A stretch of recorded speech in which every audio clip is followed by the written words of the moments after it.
How should a diplomat behave? He should be soft-spoken, polite, and respectful in his behavior, right?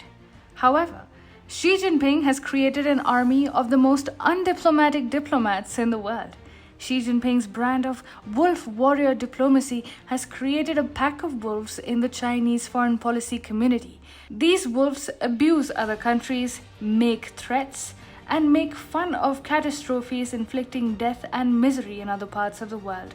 And they also use highly graphic or destructive language. However, the Chinese foreign policy establishment did not always consist of purely rogue elements.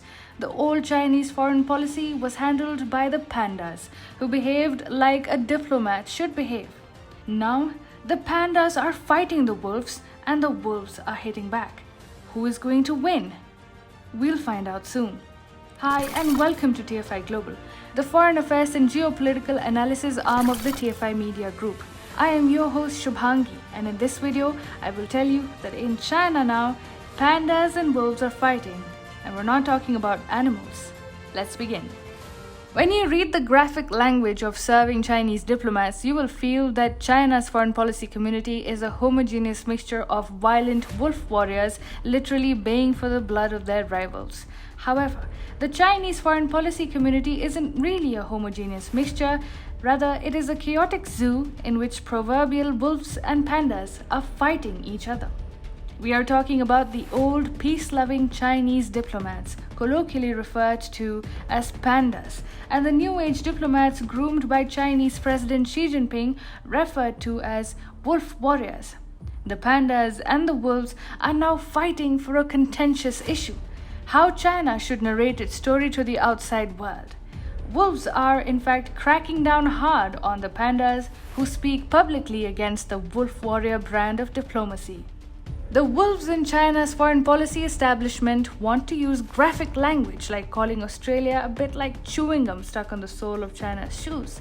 Similarly, the Chinese Foreign Ministry's spokesperson Zhao Lijian went as far as spreading fake news that the US brought coronavirus to Wuhan. The Chinese wolf warrior mind is destructive and thinks constantly in terms of graphic language and violent imagination. For example, speaking about the Five Eyes intelligence sharing network, Li Jian said, "No matter how many eyes you have, be careful not to be poked and get blinded by harming China's sovereignty, security, and development interests." Ooh, very scary. Again, it was Li Jian who posted a fabricated image that portrayed an Australian soldier with a bloody knife next to a child. The child is seen holding a lamb. The image appears to be a reference to previously reported allegations that elite Australian soldiers used knives to murder two 14-year-old Afghan boys. The Australian Broadcasting Corporation reported that the ADF report did not substantiate those allegations. But who's going to tell the Chinese?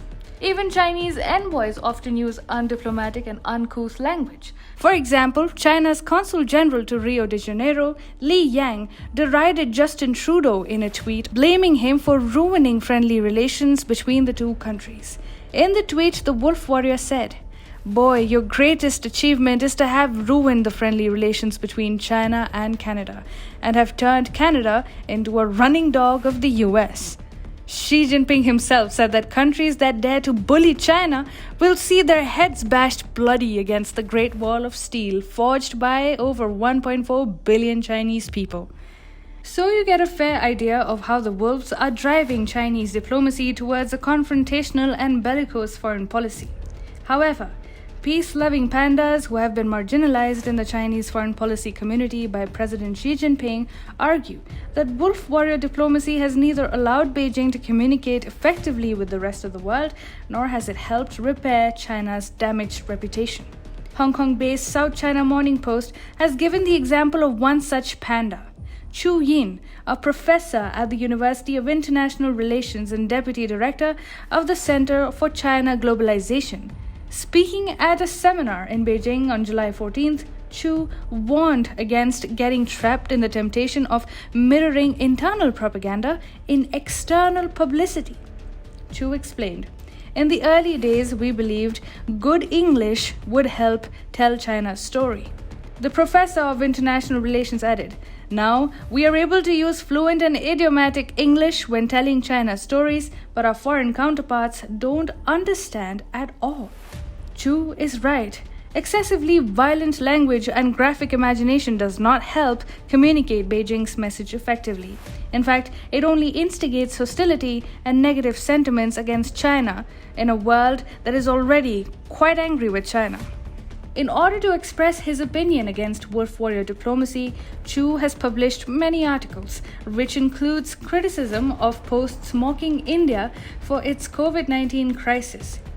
However, Chu is now facing a backlash from the wolves who are presently in control of Chinese diplomacy.